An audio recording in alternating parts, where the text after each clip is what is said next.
সত্য এটাই, মানুষ মানুষকে মূল্যায়ন করে দুনিয়া দ্বারা। মানুষ মানুষের কাছে দুনিয়া দ্বারা মূল্যায়িত,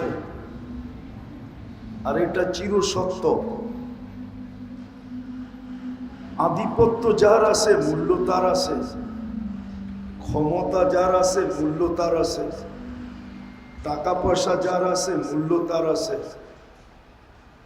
দুনিয়ায় মানুষ মূল্যায়িত হয় দুনিয়ার দ্বারা। কিন্তু বুঝার বিষয় হলো যে আল্লাহ আমাকে অস্তিত্ব দিলেন, আর যে আল্লাহর কাছে অচিরে আমি চলে যাব, এখানে কেউ থাকবে না, এটাই চিরসত্য। কেউ থাকবে না। কেউ যদি থাকতো তাহলে এত ঐতিহ্যমান কবর দুনিয়াতে হতো না। হাজারো ঐতিহ্যমান কবর দুনিয়াতে আছে। ঐতিহ্যমান বোঝেন? বড় দামি দামি ব্যক্তির কবর। সব বাদই দিলাম, আমরা তো ছুটা যাই মদিনা এই জন্যই যে নবীজির সামনে যায়া একটা সালাম দিব, ঠিক না? সত্য তো। কিন্তু উনিও তো রওজায়ে আতহারে আছেন, বাহিরে নাই, ঠিক না? উনিও তো চলে গেছেন, ঠিক না? আমাদেরও চলে যেতে হবে বড় ধ্যান দিয়া, কিন্তু আমাদেরও চলে যেতে হবে। কিন্তু এটাও সত্য, দুনিয়াটা এখন উন্নতির জোয়ার চলতেছে, ঠিক না? চতুর্দিকে শুধু উন্নতির কথা চলতেছে, আধুনিকতার কথা চলতেছে, কিন্তু কে কখন যাব এটা কেউ জানি না। কে কখন যাব এটা কেউ জানে না। বিদায় যখন চলেই যেতে হবে, আর এটাই শিরুধার্য। মৌত নিয়ে কোনো মতানৈক্য নাই। অনেক বিষয় নিয়ে মতবাদ আছে, কিন্তু মৃত্যু নিয়ে আজ পর্যন্ত কারো কোনো মতবাদ নেই। যে আল্লাহকে বিশ্বাস নাও করে সেও এটা বিশ্বাস করে যে মরতে হবে, বিদায় চলে যেতে হবে। আমি বুঝাইতে চেয়েছি দুই শব্দে, যে আল্লাহর কাছে আমি দামি হব কি দ্বারা? দুনিয়ায় দামি হইলেও কিন্তু সাময়িক, হাত বদল হইতে দেরি। যার হাতের থেকে আসছে তার দাম কমতে দেরি হয় না। ছোট্ট একটা উদাহরণ দিলে বোঝা যাবে। অফিসের চেয়ারে যতক্ষণ আছে সবাইকে কানে ধরে ফাইল নিয়ে ঘুরাইতেছে, ঠিক না? ওনার রিটায়ার্ড হইতে দেরি, এখন উনি ফাইল নিয়ে টেবিলে টেবিলে ঘুরতে দেরি করতেছে না, ঠিক না? হ্যাঁ, ওনার পেনশনের পয়সাটা উঠাই দিই, এখন ওনার জুতা ক্ষয় হইতেছে। যারা অফিসে স্যার বলতো এরাই এখন মুস্কি মুস্কি হাসে, আর মনে মনে বলে ছাড়, এতদিন সবাইকে ফাইল নিয়ে ঘুরাইছেন, আন্ডার মানি না দিলে কারো ফাইল রিলিজ হয় নাই, এখন আপনি একটু ঘুরা ঘুরা দেখেন কেমন মজা লাগে। এই হলো দুনিয়ার দাম। দুনিয়া হাতে আসে যতক্ষণ দাম আসে ততক্ষণ, হাতে নাই দাম নাই। আমার এটা বিষয় না। আমার বিষয় হলো আমি আল্লাহর কাছে দামি হব কি দ্বারা? সারা দুনিয়ার যাই ঝামেলার ভিতরে থাইকাও আমি আল্লাহর কাছে কি দ্বারা দামি হব? আমি দুই তিনটা জিনিস দেখাই শেষ করব। যদি আমরা দুই তিনটা জিনিসে অভ্যস্ত হইতে পারি তাহলে রব্বে কাবার কসম আমরা আল্লাহর কাছে দামি হয়ে যাব। আর আল্লাহর কাছে যদি দামি হই তাইলে আল্লাহর গ্যারান্টি আছে আমি তোমাদেরকে কিনবো। আল্লাহ কিনতে চাইতেছে আমাদেরকে, কিন্তু শর্ত হইলো দামি হইতে হবে।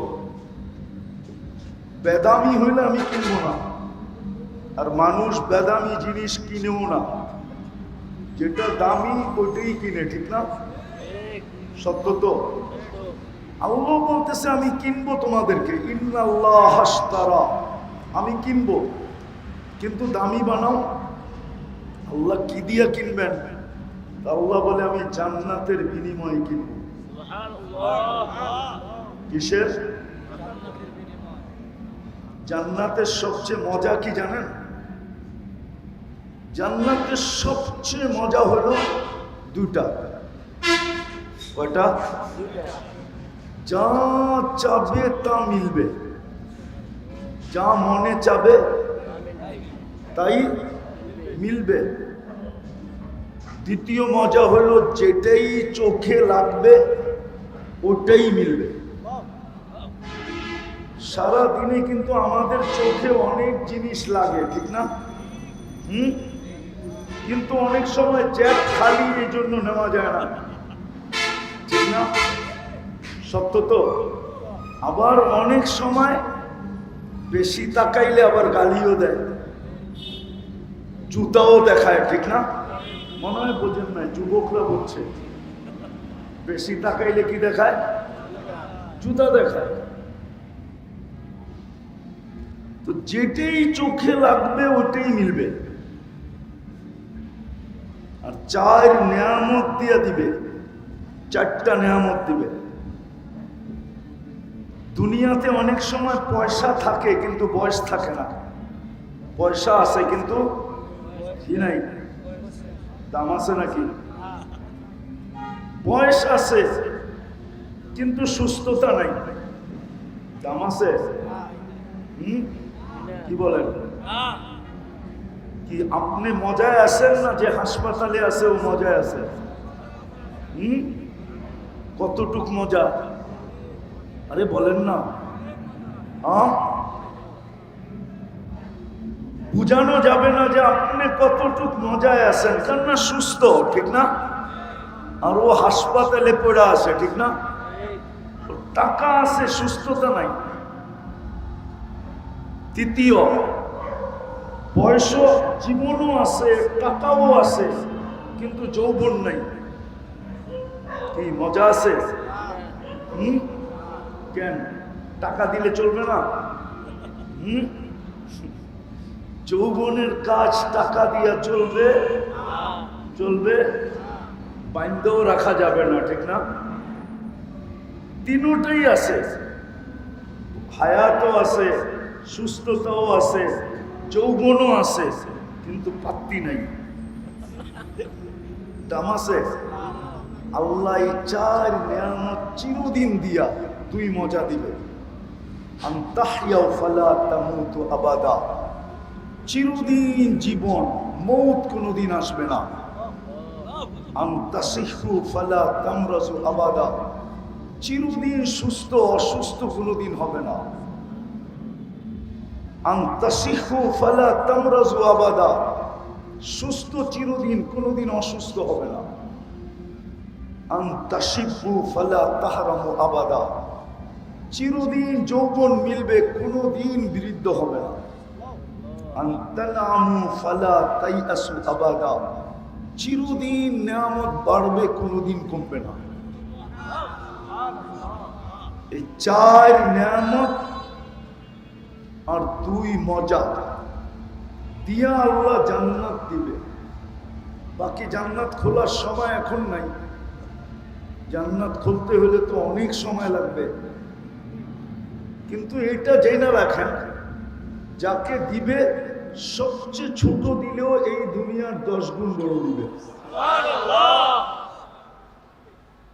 এই দুনিয়ার 10 গুণ বড়।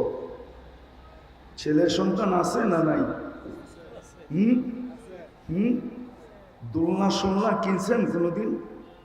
দোলনা কিনছেন? দোলনা, হ্যাঁ, মার পেটের তুলনায় দোলনাটা কয় গুণ বড়? কত? 10 গুণ হবে তো, না আরো বেশি হবে? পেটের বাচ্চাটা যদি বলা হয় তুই মার পেটেরতে বাহির হওয়ার সাথে সাথে তোকে যেটার ভিতরে রাখা হয় আর তোলানো হবে, ওটা তোর এই মার পেটের জগতের থেকে 10 গুণ বড়। ও কি বিশ্বাস করবে? যেমন আমরা আজকে করতেছি না, অথচ আমাদের নবীজির চোখে দেখা এসব বলছে। বিদায় আমার কথা শুরু ছিল, দুনিয়ায় কে কতটুকু দামি এটা সাময়িক, এটা কি অল্প কয়েকদিনের জন্য, তাও যতক্ষণ আছে দাম আছে, ঠিক না? কতজনকেই তো চলতে দেখলাম রাস্তা দিয়া, পুরো রাস্তা খালি, জনগণ জ্যামের পরে জ্যামে বসে আছে, আর উনি স্পিরিটে গাড়ি হাঁকায়া যাইতেছে। ছিল তো দাম ছিল, আজকে নাই কি নাই? আছে নাকি? দুনিয়া এরকমই। আমার বিষয় হলো আপনি আল্লাহর কাছে দামি কিনা। আল্লাহর কাছে দামি হলে আল্লাহ জান্নাতের বিনিময়ে কিনবে। এখন দামি হব কিভাবে? মাত্র 3টা জিনিস দেখাবো। যদি আজকে অভ্যাস করতে পারেন তাহলে আপনাকে আমি স্টাম্পে লেখা দিতে পারি, আপনার চেয়ে দামি কেউ হবে না। কেননা 2টা তো কমপ্লিট হয়েই গেছে। 2টা, একটা মুসলমানের ঘরে জন্ম কমপ্লিট, ঠিক না? আরেকটা নবীর উম্মত কমপ্লিট, ঠিক না? করতে হবে কয়টা? শুধু 3টা কাজ। পারবেন? অঙ্গীকার? হ্যাঁ না না, ওয়াদা ওয়াদা ওয়াদা।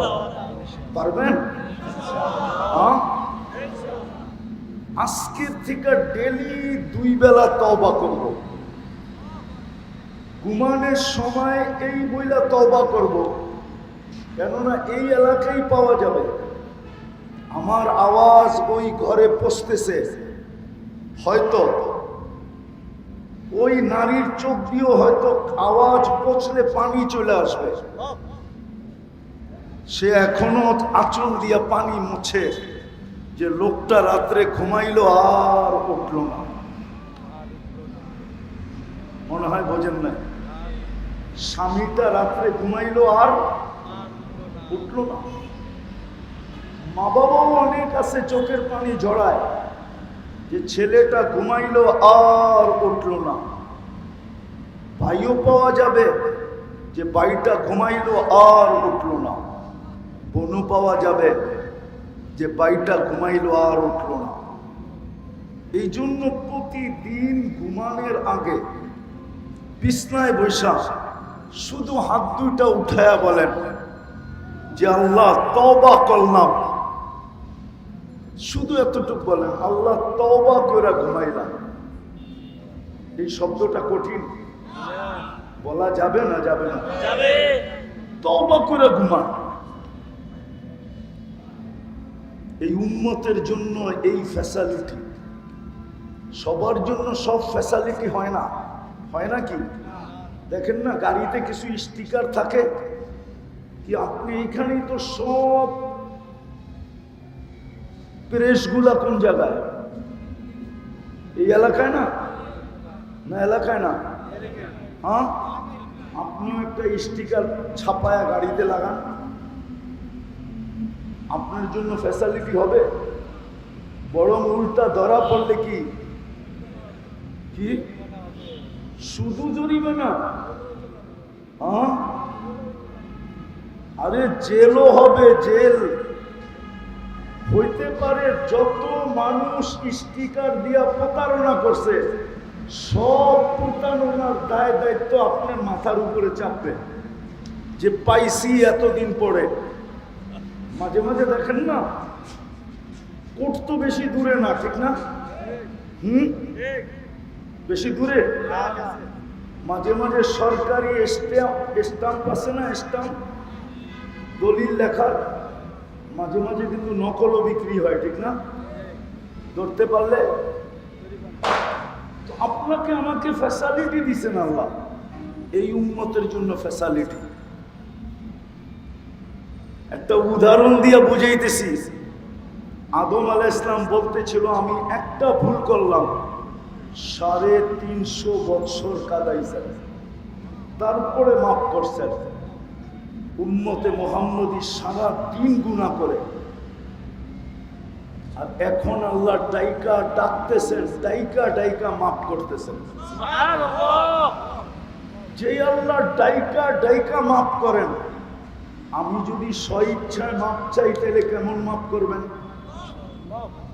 এই জন্য প্রথম অভ্যাস হইল ঘুমানোর সময় কি করব?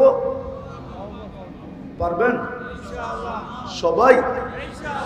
পাক্কা? এটা কোনো কঠিন না। আবার ঘুমের থেকে উঠা তওবা করেন। হতে পারে সূর্য উঠা দেখছেন, নাও ডুবা নাও দেখতে পারেন। এই ব্রিজ সাক্ষী, এই ব্রিজ অনেক সাক্ষী যে সাইজা গাইজা মোটর সাইকেলে বুক পড়া আশা, চোখ পড়া স্বপ্ন নিয়ে ঢাকা শহরে ঢুকতেছিল, দোকানে যেতেছিল, চকবাজার হোক বা ইসলামপুর হোক বা মিটফুট হোক, ব্যবসা প্রতিষ্ঠানে আসতেছিল, কিন্তু ব্রিজে তার জান চলে গেছে। ঘন্টাও অতিক্রম হয় নাই, বাড়িতে খবর চলে গেছে লাশ আসতেছে। সে আর কোনোদিন সূর্য ডোবা দেখে নাই। বিদায় সকালে উঠে একবার তওবা করেন যে আল্লাহ সূর্যটা তো উঠতে দেখলাম বটে, হতে পারে আমি ডুবা নাও দেখতে পারি। বিদায় আমি কিন্তু অগ্রিম তওবা করলাম। বুদ্ধিমান ওই ব্যক্তি যে আগাম চাবিল নিয়ে নেয়, চুপে চুপে কি করে আগাম জামিন। বোঝেন? আরে বোঝেন? হ্যাঁ, ওগুলো সবচেয়ে বড় বুদ্ধিমান। পুলিশ যদি বলেও চলে আসে বাড়িতে, তো কাগজ কোডের বাহির করে দেখায় দেয়, এই দেখ। কেননা কোডের উপরে পুলিশ না, আদালতের নিচে হলো পুলিশ। আদালতের নিচে কি? এই জন্য পুলিশ জেলে পাঠাইতে পারে না। পুলিশ থানায় রাখতে পারে, কি আয়নাঘরে রাখতে পারে, আমি মানি, কিন্তু জেলে ডাইরেক্ট পাঠাইতে পারবে না। জেলে পাঠাইতে হলে আদালতই লাগবে। তো বুদ্ধিমান ওই ব্যক্তি যে আগাম জামিন নিয়ে নেয়। আপনি ঘুমানোর আগে তওবা করেন, আগাম জামিন। সকালে উঠে তওবা করেন, সূর্য ডুবার আগে যদি মরলেন তো আগাম জামিন। আর এটা যদি কন্টিনিউ চলতে থাকলো, রব্বে কাবার কসম, যেমন আসছেন এমনই যাবেন। যেমন আশা, বোঝেন? নিষ্পাপ মার পেটের থেকে আসছিলাম, আবার নিষ্পাপই আল্লাহর কাছে চলে যাব। কেননা তওবা যে করে তার কোনো গুনাহ থাকে না, না, না, না, না। এই উম্মতের জন্য এই ফ্যাসিলিটি। দ্বিতীয় আজকের থেকে ডেইলি কোরআনটাকে একটা চুমা দিব। পারবেন? পারবেন? হ্যাঁ, আপনি পড়েন না, খুলেন না, শুধু একটা নিবেন, একটা চুমা দিয়া মহব্বতে রেখা দিবেন। কেননা সত্য এটাই, সত্য এটাই। একটা ছোট উদাহরণ দিই। আপনার ছোট বাচ্চার গালে যদি অপরিচিত লোকটা ভালোবাসা একটা চুমা দেয়, তো আপনার মনটা তার দিকে কি আকৃষ্ট হয় না? হয় না? আল্লাহর কালাম যদি আপনি চুমা দেন, তাইলে আল্লাহ আপনার দিকে আকৃষ্ট হবে, আপনাকে ভালোবাসবে। এই জন্য ডেলি কোরআনটাকে একবার উঠাবো আর একটা চুমা দিয়া রেখা দিব। সত্য এটাই। আজকে আমাদের ঘরে কোরআন চিৎকার দিতেছে, চিৎকার। যদি আধ্যাত্মিক শক্তি থাকতো, তাহলে আমি আপনাদেরকে কোরআন আইনা চিৎকার শোনায় দিতাম। আপনি বলবেন কোরআন কি চিৎকার দিতে পারে? তাহলে হুজুরদেরকে জিজ্ঞাসা করেন খেজুর গাছ কি করে চিৎকার দিল? খেজুর গাছ যদি চিৎকার দিতে পারে তাহলে কোরআন কেন চিৎকার দিতে পারবে না? কোরআন কিন্তু আমাদের চিৎকার দিতেছে, চিৎকার। এইখানে লোক আছে কবে কোরআনকে ছুঁয়া দেখছে এটাও বলতে পারবে না, যে আমি কতদিন আগে কোরআনকে একবার ছুঁয়া দেখছিলাম। খুইলা তো দূরের কথা, চুমা তো দূরের কথা, পড়া তো দূরের কথা। কেন একটা কথা যুক্তিগত বোঝেন, যুক্তি দিয়া কোরআনের সম্পর্ক ছাড়া আপনার চলবে না। আজকে চলবে, কালকে চলবে না। আজকে চলবে, কালকে চলবে না। এটার প্রমাণ কি? যদি চলতো তাইলে আল্লাহ যারা কোরআন পড়তে না পারে ওদের জন্য এই ব্যবস্থাপনা কোনোদিন করতেন না। সূরা ইখলাস কোনোদিন নাজেল হইতো না যে একবার পড়লে 10 পারা, দুইবার পড়লে 20 পারা, তিনবার পড়লে 30 পারা। তিনবার পড়তে দেরি, পুরা কোরআনের সওয়াব তার আমলনামায় লেখা হইতে দেরি হবে না। অথচ সূরাটা সবচেয়ে ছোট এবং সবচেয়ে সহজ। অধিকাংশ মুসলমানের দিলেই এটা আছে না? নাই? আছে না? তাইলে এই ব্যবস্থা কেন করতো? বুঝা গেল এটা ব্যতীত চলবে না। আজকে চলবে, কালকে চলবে না। এই জন্য বলছে তুমি পড়তে পারো না, কোনো আপত্তি নাই। তুমি 3 বার সূরা ইখলাস পড়ো, পুরা কোরআনের খতমের সওয়াব আমরা তোমাকে দিয়া দিব। কালকে যখন আমরা দেখব যে কি কি কোয়ালিটি আমরা রাখছিলাম, কোরআনের কোয়ালিটি, সম্পর্কের কোয়ালিটিটা আছে কি নাই, তো খুলেই দেখবে কোরআনের সওয়াব, কোরআনের সওয়াব, কোরআনের সওয়াব। ফেরেশতা বলবে আল্লাহ পড়তে তো পারে না, বলবে তাতে কি আসে যায়, আমি তো নাজিল করছিলাম ইখলাস। এ তো 3 বার পড়তো আর ডেলি 1 খতম কোরআনের সওয়াব আমলনামায় লিখতো। আমার তো কোয়ালিটি ছিল কোরআনের সম্পর্ক থাকতে হবে, সে তো পরিচয় দিয়ে দিছে। এই জন্য ডেলি কোরআনটাকে একটা চুমা দেন, পারবেন?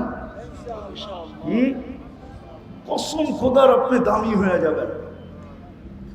কেননা আল্লাহর কালাম, আপনি জানেন না আপনাকে কি দিছে। আমি তুর পাহাড় যখন দেখতে গেছি তখন আমার মনে উঠছিল যে মুসা আলাইহিস সালাম তো এইখানে দাঁড়াই কথা বলতেন। এখন ওনার কাছে ক্রেডিট কার্ড হলো কালিমুল্লাহ, উনি আল্লাহর সাথে কি করেন। তখনই মনে আসছে উনি কালিমুল্লাহ হয়ে যদি গৌরব করতে পারে, তো আমার সিনায় তো আছে কালামুল্লাহ, যেটার অর্থ হলো আল্লাহ আমার সাথে কথা বলে। আমি পড়তে থাকি, আল্লাহ কথা বলতে থাকে, তো আমি তো ওনার চেয়ে কোটি গুণ বেশি গৌরব করতে পারি না? পারেন না? হ্যাঁ, আপনার সিনায় কি 2-4টা কোরআনের সূরা নাই? না নাই? হ্যাঁ, একটাই পড়তে থাকেন না সারাদিন? আল্লাহ তো না করবে না, তুই একটাই পড়িস কেন? এই সিস্টেম তো আল্লাহ রাখেন নাই। আল্লাহ বলতেছে তুই পড়তে পড়তে ক্লান্ত হয়ে যাবি, কিন্তু আমি কথা বলতে বলতে ক্লান্ত হব না। আল্লাহ তো সব কিছুর ঊর্ধ্বে। এই জন্য কোরআনটাকে দিলি চুমা হবে। পারবো? প্রথম কি বললাম? 2 বেলা তওবা করব, ঘুমানোর আগে আর ঘুমের থেকে উঠা। দ্বিতীয়, ডেলি 24 ঘন্টার ভিতরে যখন পারি কোরআনটা নিব, একটা চুমা নিব। পারবেন? আর তৃতীয় একটা কথা যুক্তি দিয়া বোঝেন, আপনার মালিক যদি ডেলি 5 বার আপনাকে ডাকলো কিন্তু আপনি একবারও সাড়া দিলেন না, চাকরি থাকবে? হ্যাঁ হ্যাঁ,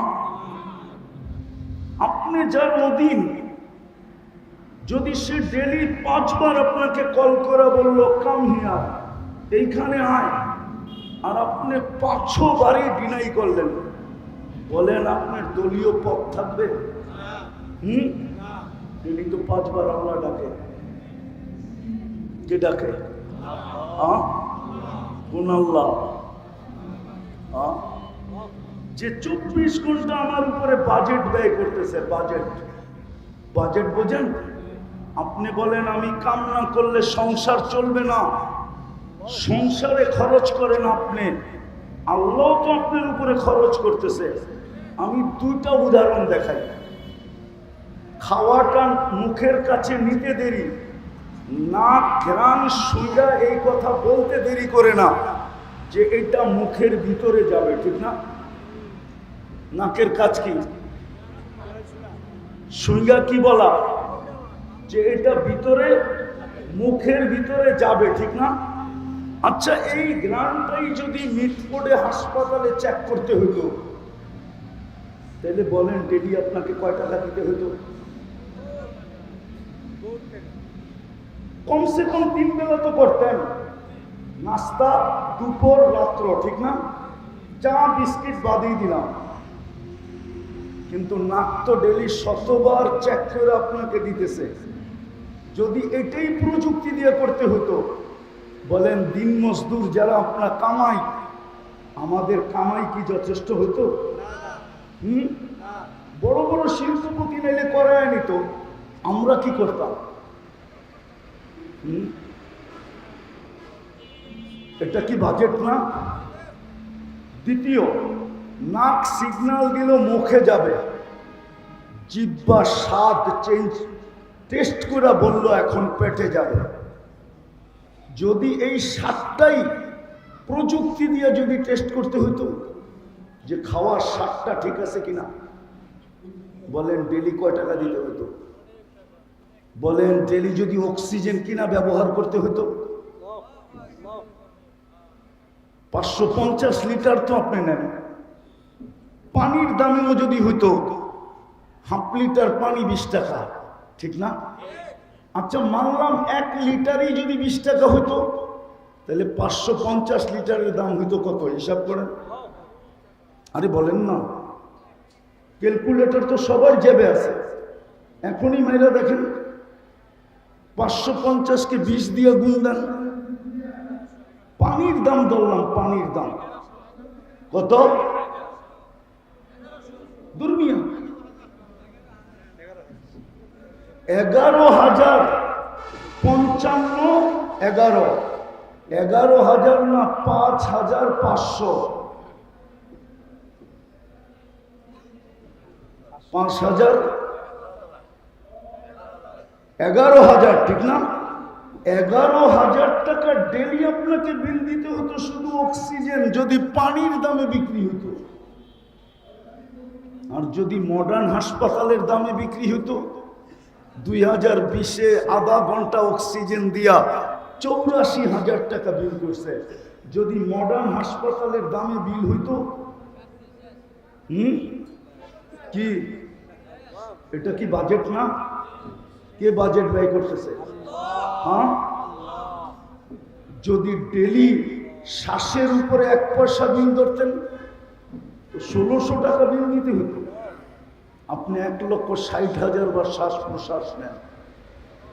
যান মিটফোর্ডে এখনো জরুরি বিভাগে ডাক্তার পাবেন, ওরে জিজ্ঞাসা করে আসেন ডাক্তার সাহেবকে যে কার্বন ডাই অক্সাইড মানুষের ভিতরে জমা হয়, এটা বাহির করার জন্য ডাক্তারি বিজ্ঞানে কোনো প্রযুক্তি আসছে কিনা। ও বলবে আসে না। ডেলি তো 80,000 বার আপনার ভিতর থেকে কার্বন ডাই অক্সাইড। আম্মা বা'দু ফাআউযু বিল্লাহি মিনাশ শাইতানির রাজীম। বিসমিল্লাহির রহমানির রহিম। লিয়াবলুয়াকুম আইয়ুকুম আহসানু আমালা। وقال رسول الله صلى الله عليه وسلم إن الله لا ينظر إلى صوركم وأجسامكم بل ينظر إلى قلوبكم وأعمالكم أو كما قال عليه الصلاة والسلام. উক্ত মাহফিলের সম্মানিত সভাপতি, উপস্থিত উলামায়ে কেরাম, দীর্ঘ রাত অবধি এলাকার থেকে আগন্ত মুসলমান ভাইয়েরা, যেই পর্যন্ত লাউড স্পিকারের আওয়াজ পৌঁছতেছে, যদি কান পাতার সুযোগ থাকে তো পর্দার অন্তরালে মা ও বোনেরা, কোরআন হাদিস থেকে যতটুকুই তেলাওয়াত করলাম, আশা রাখি একই সামনে রেখে অতি অল্প সময় কিছু কথা রাখবো। আল্লাহ আমাদেরকে কথাগুলা বলেন তো, এই এলাকার ধনী মানুষগুলা এই এলাকায় থাকে কিনা? কোথায় থাকে? ধানমন্ডি। কোথায় থাকে? উত্তরা। কোথায় থাকে? গুলশান। কোথায় থাকে? বনানী।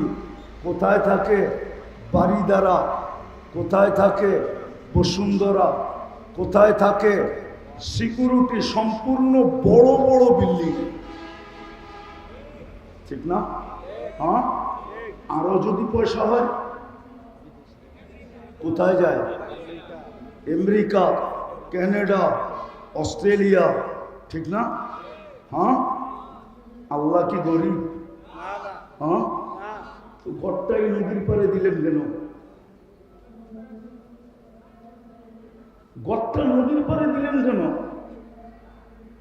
উনিও বলতো উন্নত এলাকায় আমার ঘর হবে, বাকি তোমরা আসলে আসো, না আসলে না আসো, যে আসবে তাকে দাম দিন। ঘরটা আপনার প্রত্যেক গলি গলি দিল কেন? অজয় পাড়াগায় গ্রামে দিল কেন? পদ্মার চরে দিল কেন? হ্যাঁ বলেন, আরে বস্তিতে দিল কেন? এই জন্য দিল, 2 কদম দিয়েই যেন আপনি দামি হতে পারেন। দিয়া ছেড়া দিতে পারতো, কিন্তু না, বলছে যদি দামি না হইল। এই জন্য নিজে ডেলি 5 বার দায়িত্ব নিয়ে ডাকতেছেন। কয়বার? কে ডাকতেছেন?